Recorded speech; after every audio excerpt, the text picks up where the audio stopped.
and welcome to Coffee Break Blogging, where you'll learn to grow and monetize your blog in short, tactical installments you can use right away. Now here's the next episode in our series. Welcome back to another installment of Coffee Break Blogging, where this isn't just another podcast, it's a full course on building an online business based around blogging from scratch. My name again is David Risley, and if you want to catch up with us from the beginning, head on over to coffeebreakblogging.com to view the full archives.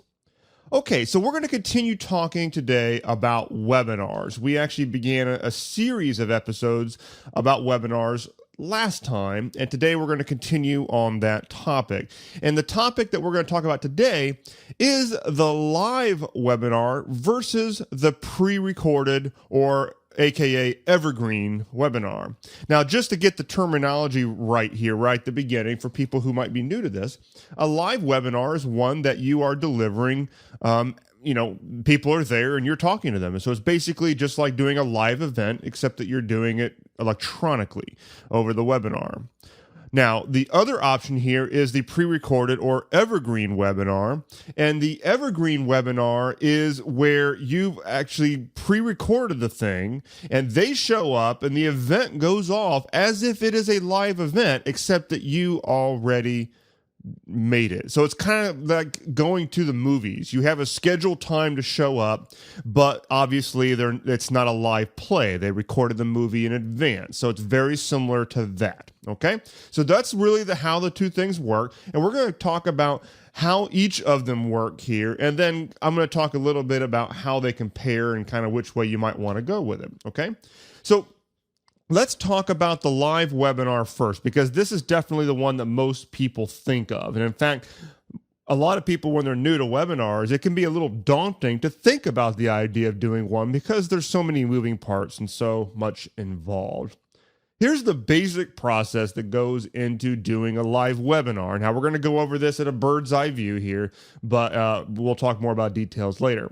The first thing you got to do is decide what your topic is going to be for your webinar. So there's obviously a little bit of brain racking that goes along with that to figure out what would be a good topic. Now, I'm not going to get too much into choosing good topics. Honestly, there's really not some kind of a science to it. You just have to know your audience and know what would be a hot button for them. What would get them really interested, and think about it from the perspective of a headline. Like everything that would go into writing a good blog post headline that's going to draw them in, it's going to entice them to click. All that psychology that goes into really killer headlines all needs to go into the title of your webinar as well. It's all the same thing. I mean, we're talking about content here. It's just delivered in a different format. And so you need to know your audience, know what is interesting to them, what would really get them going, oh my gosh, I think this is going to be a really valuable webinar. And then you come up with a really great headline for it. And there you go. Okay. So that's how you get your topic. The next thing that you're going to do is go and create the presentation. So this is typically going to involve some slides, a PowerPoint, Keynote, something like that. There's a lot of different, ideas out there about how to create compelling presentations. A few little pieces of advice. First of all, try to keep it a little less textual and more about imagery and videos if you want to work that in. Generally speaking, text slides are a lot more boring. Visual slides just communicate better. So what I've done, and I've done my share of textual slides. This is something that I'm working on myself. But with image-based slides, you just find a thematic image, maybe one that will get an emotional reaction, maybe make them laugh a little bit, but something that has a point and ties into your presentation.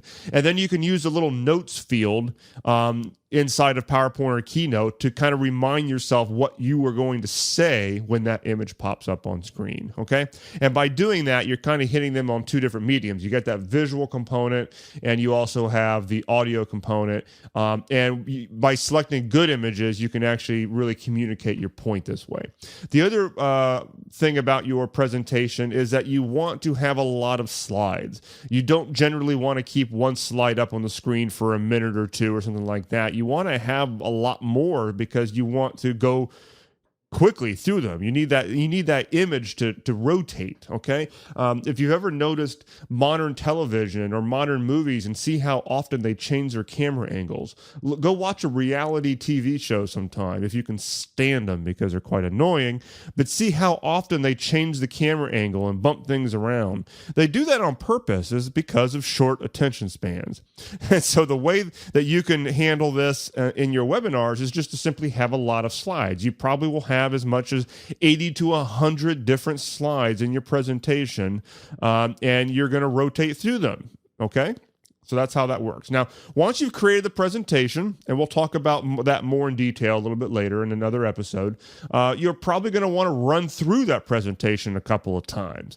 You can record it if you want. Maybe the recording will come out spectacularly and you can use it. But do some run-throughs. I mean, you don't want your first run-through your own slides to be live in front of a bunch of people. So I would encourage you to practice, okay?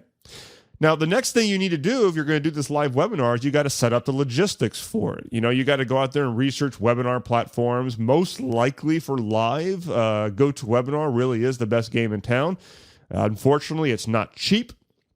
But a lot of people use Google Hangouts or various systems that tack onto Google Hangouts, like Webinar Jam or Easy Webinar, and these things work too.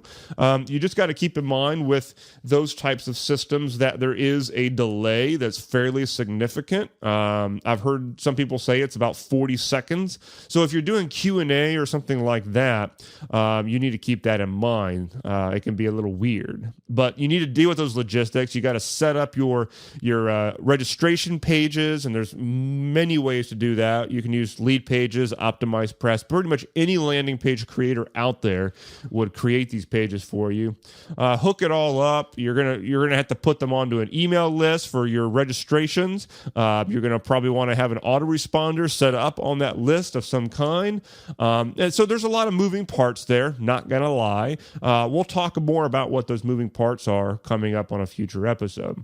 Now, obviously, once you set up all those logistics, you're going to need to test those logistics many times to make sure it all works. So you're going to start subscribing multiple email addresses. Make sure that it shows up on your webinar system as a registration. Make sure it ends up on the list, all that stuff.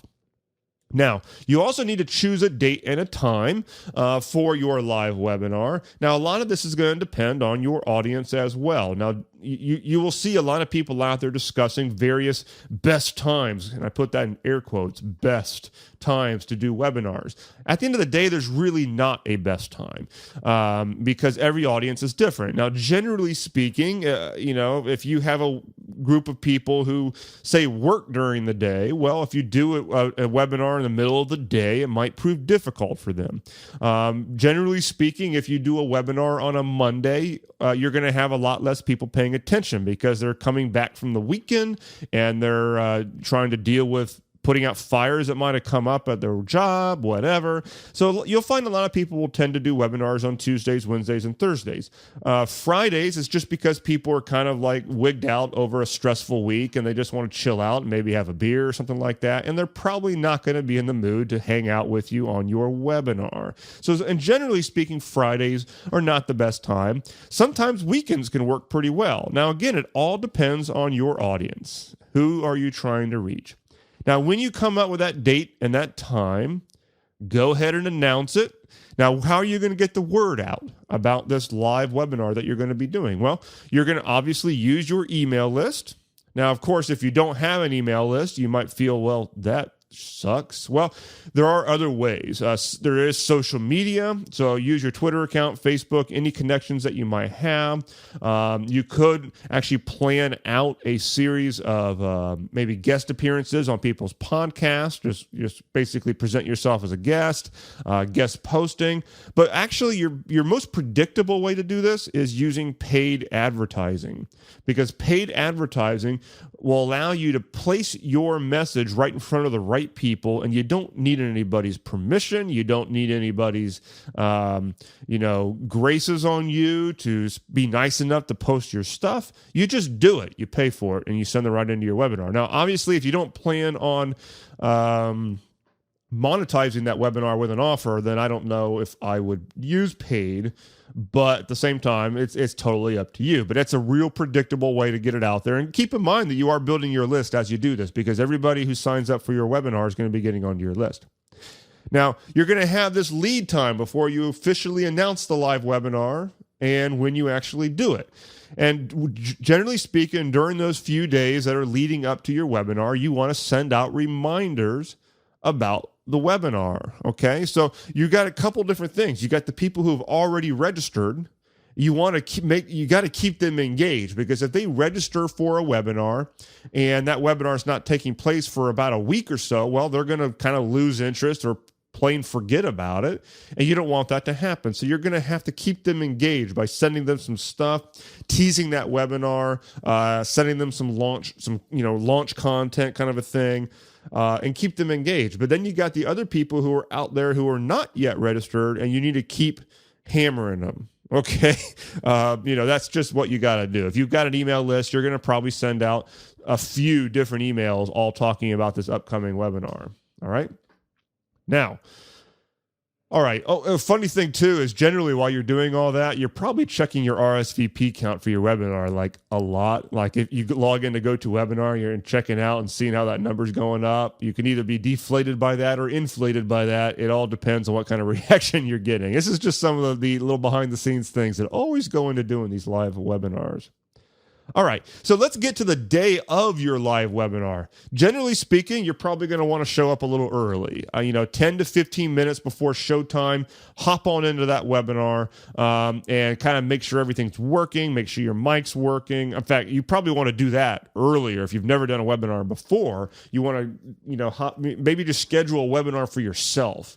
And then show up and make sure things are working. Maybe have a friend of yours log into the webinar and be like, "Hey, can you hear me?" Just test things out, okay?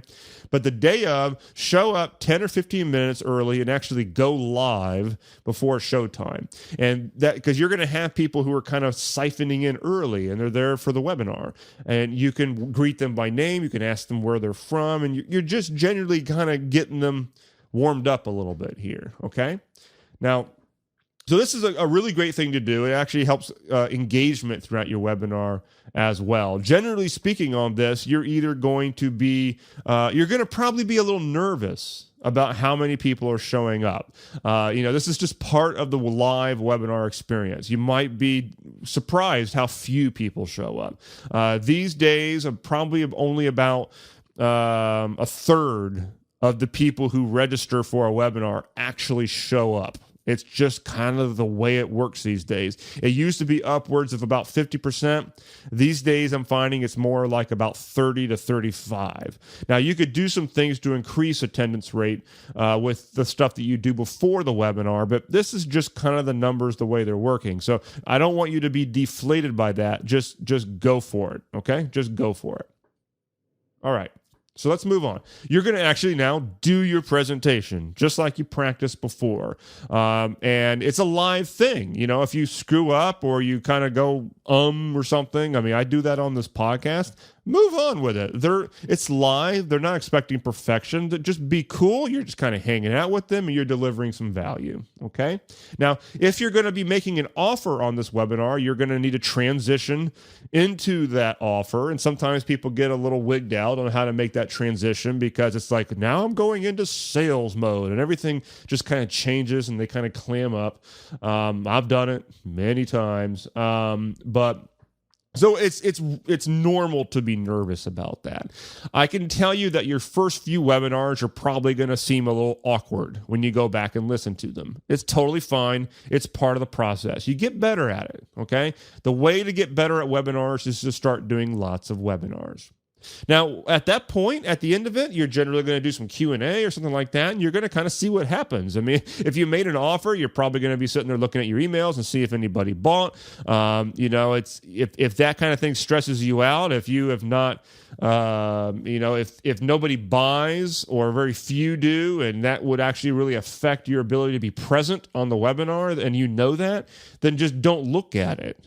Okay, and look at it after the webinar is over. You want to deliver some good value, because one thing to keep in mind with any webinar that you do is that it's always great to make sales right there at the time of the webinar. And that's obviously preferable. But in a lot of cases, it's not going to happen. And that's okay, because you're really after the long game here. Every person who attended that webinar was a lead, and they're a hell of a lot more qualified as a lead than they ever would be if they came in via any other standard lead magnet. Okay? So these are great people. They might buy from you later. And not only that, there are things that you can do after the webinar is over to make sales after you hang up on them. Okay? And we'll talk about that more a little bit later. So anyway, that was a really quick, well, actually it wasn't really quick, but I mean, you could tell there's a lot to doing a live webinar. Now, they're great. They can grow businesses like crazy. And I recommend that you do them, actually. The funny thing is, when you start doing more webinars, you might be easy to think that, well, every time that you want to do a webinar, you're going to have to do all of that stuff I just said all over again. And really, it's not really true. If you're going to repeat the same webinar over and over again, you can rinse and repeat all this stuff, okay? You're basically just hitting replay on a campaign that you've already created. So the most work is going to be the first time that you do it. But if you deliver that same webinar later to a new group of people, which I recommend that you do, I don't think that you should spend all this time creating a webinar presentation just to deliver it once. I think that you should be looking at the long game here. So you're going to rinse and repeat much of this stuff and just basically hit replay. The other thing, too, is even down the road, if you end up creating a new webinar presentation, a lot of this stuff can still be reused. You could take those same emails and just reword them slightly. You can take the same RSVP page and just change the wording on it. But a lot of that framework has already been done, and you're basically just kind of copying it, okay? So let's look at a few pros and cons of doing a live webinar here. First, the pros. You obviously will get instant feedback on this, which is great. You're going to do those Q&As. You're going to probably get people who are submitting questions while you're actually just delivering your content. And it's totally up to you whether you want to stop and answer those questions right then and there or not. But even if you don't, take note of what those questions are, because you might want to then go back and tweak your presentation so that those questions are not occurring, okay? The other thing is that you can react in real time to people. If people have questions about your product offer, you can respond to them right then and there. All of this adds up to making it a true live event. It's basically as if you're in front of the room talking to them, except that you're doing it from the comfort of your own computer. And it's great. The engagement level on these webinars is much, much higher than you're ever going to get with a blog post or probably even a video, okay? And it's because it's a live setup and they committed to being there. Now, there are a few cons that go along with a live webinar as well. First one is, obviously, you've got to be there. If you schedule this thing for 8 or 9 o'clock that night, and let's say that time comes around and you're just not really in the mood to be in your office, well, you got to be there anyway because you've got people showing up. I've been there. I personally don't like having to work at night. I don't appreciate it, okay? But sometimes a nighttime webinar is the one that works best for the people who I'm inviting to my webinar. So I have to suck it up and come into the office after I put the kids to bed and knock out some great stuff. I mean, that's just the way it goes. So it doesn't really matter what your mood is. You got to do it. The second one is that repeating the same webinar over and over again, but in a live environment, can get kind of repetitive. Okay, because from your perspective, you're basically saying the same thing over and over again. Now, obviously, it might come out a little different every single time that you do it, but basically, you have that capacity of getting bored with your own content. And so that's something that you're going to have to, be careful of, because if you're getting bored and you're talking like, okay, it'll come through and they will hear it and it's going to affect their engagement, okay? All right, let's move on into the pre-recorded webinar or the evergreen webinar. Now, this is not going to take us long, okay, because we just covered a lot of the bird's eye view of the various logistics and behind-the-scenes things that go into the live webinar. Now, a pre-recorded webinar is usually going to start out the exact same way, because I don't recommend that you go straight to an evergreen webinar. I think that you should deliver any webinar that you do live preferably several times, and get it right before you take it to evergreen. Okay, if you've never done a webinar before and you just go and you record an internal video screencast and you just make that your webinar, well, I mean, it's fine. It might be more comfortable for you because you feel like you're avoiding the live crowd. I got that part of it. But at the same time, you haven't really perfected your game yet. You haven't gotten any of that live feedback or know what the questions are and the hitches, that you might need to deal with for people. And so for that reason, it's much better to deliver it live several times and really perfect it before you take it to an evergreen status. Okay? Now, so every time that you do the live webinar, record it, okay? Because you never know which one of those things is just going to knock it out of the park, and that recording will become your evergreen webinar, okay? So after all this, let's say you're going to go evergreen. Well, you're going to have to buy a webinar system that will actually do evergreen webinars. Now, the one that I use is called Easy Webinar. And it's a great system. I like it. It tacks right onto WordPress. As of this recording, they're actually really close to releasing a brand new version, which I hear is going to be a SaaS version, software as a service. So it's not going to be dependent on WordPress anymore, and I think it's going to have a lot of improvements inside of it. But that's Easy Webinar. Another one that's really well known out there is called Webinar Jam. There's Stealth Seminar. There's a lot of these bad boys out there. Pick one that you like. I mean, really, I use Easy Webinar. I'm not going to sit here and say it'll work for everybody or it's the best game in town, but it's pretty damn nice, really. And I like it. Working for me. All right. So that's Easy Webinar. Now, once you've got one of these systems in place, then you're going to have to set up the webinar in the system. Now, so you're going to, choose all these settings. You're going to create some emails that are going to go out to new registrants. You're going to choose a schedule. Now, this is an important one because when you choose the schedule, realize it's going to be happening on automatic. So in my case, I think I've got my webinar going 3 times per day, one in the morning, one midday, and one in the evening. I also make it so that the webinars take place in the user's time zone. So, I'm sitting here over in Florida in the United States. So every time I put out something and I have to deliver it live, I have to do it based on Eastern time because that's where I'm at. Well, what if somebody's sitting over in Europe and they want to attend my webinar? It becomes kind of inconvenient. That means they've got to stay up really late or something like that. Well, if I'm doing an evergreen webinar, I can make it based in their time zone. So if they choose 8 o'clock at night, it will be 8 o'clock at night to them, no matter where they live. So that's fantastic. It's really, really convenient.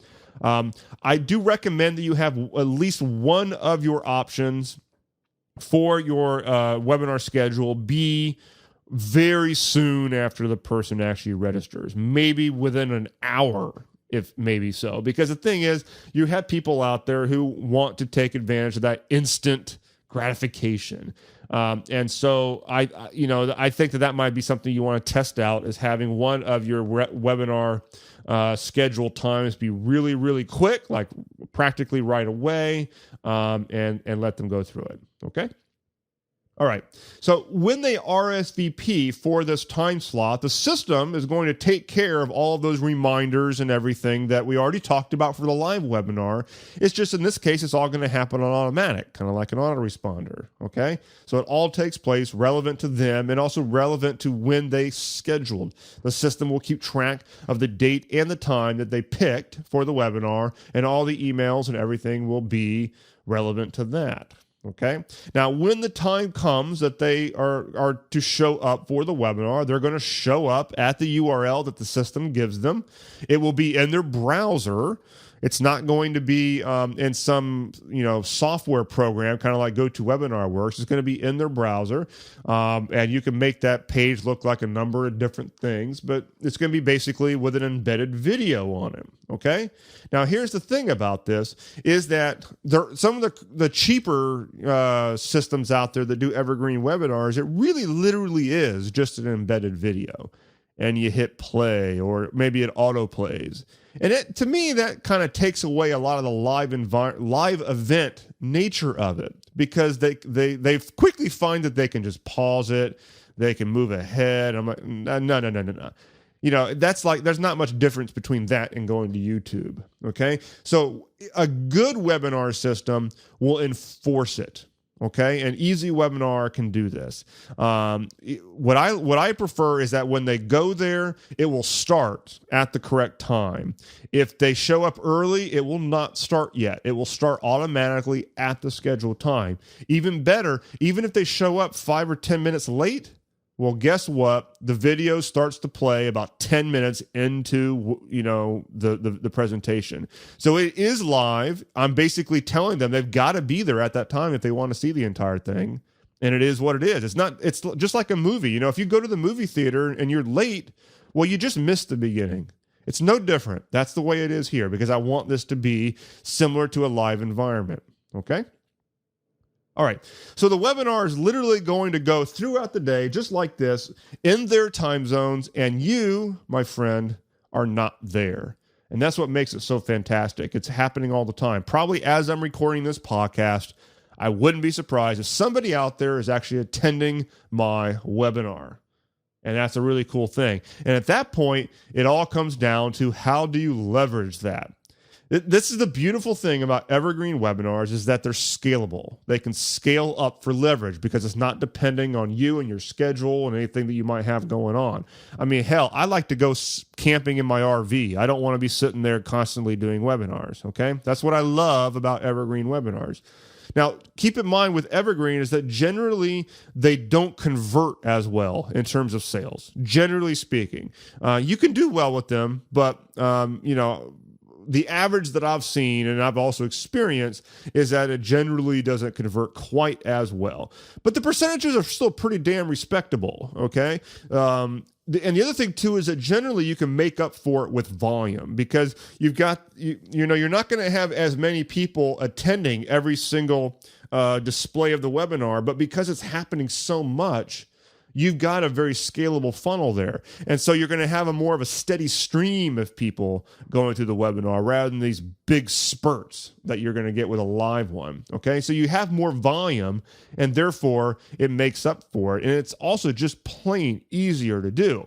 You set this thing up once and then it runs. And the great thing is that you could treat this then like a true funnel, a true sales funnel that is automated. Just like you have, somebody gets a front end offer and then you come to a sales page with, blah, blah, blah. It's like with this, it's the same exact thing, except that it's actually simpler. You don't have as many steps to it. Instead of delivering a lead magnet and then a front end offer or whatever, you're going straight from a webinar probably to a higher ticket thing. So it's a lot higher monetary potential to this. It's easy. I love the fact that you can just simply record the metrics and work it. And, you see how many people showed up, how many people didn't. And you track that on a week-by-week basis. And you constantly are looking at the numbers, where the weak points are, and you go and you perfect the funnel in order to try to get certain parts of those metrics up. If you have an automated webinar funnel and you find that you have a below-average attendance rate, then you can put some things automated before the actual webinar to increase the attendance rate. Okay, so you just find where the system breakdown is by looking at the numbers, and you can perfect this funnel and make some good money with it. Okay, all right, so we're getting a little long-winded here in this one, but that is pretty much the gist of my take versus the live webinar and the pre-recorded evergreen webinar. Okay, so next time, the next episode, we're going to talk a little bit more about the evergreen webinar. I'm going to go into a little bit more of the details in terms of how to actually set one up. Okay? Until then, though, I want to leave you off here with the invitation to go and download the 60-minute webinar plan, which is a PDF, but it's basically a chart. It's like a flow chart graphical thing that I put into PDF that will give you a basic outline of a 60-minute webinar presentation, the basic structure of how it's put together. And so if the idea of putting together a webinar presentation gives you that blank slate syndrome where you really don't know how to even get going on it, this can definitely help. It's the 60-minute webinar plan, and you could download your copy for free by heading over to blogmarketingacademy.com/webinar plan.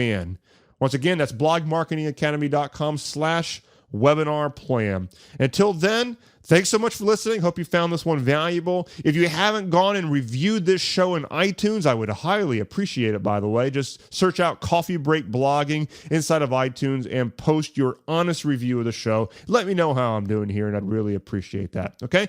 Once again, thanks so much. See you next time. Thanks for listening to this episode of Coffee Break Blogging. If you like what you heard here today, we have something awesome we'd love to send you. It's called the Blog Conversion Guide, and it has 9 tweaks you can make to your blog in order to increase your conversion rate to get more opt-ins and sales. As one of our listeners, we'd love to give you access to this guide absolutely free. You can get your copy right now by going to coffeebreakblogging.com. Again, go to coffeebreakblogging.com to get your copy, and we'll see you next time.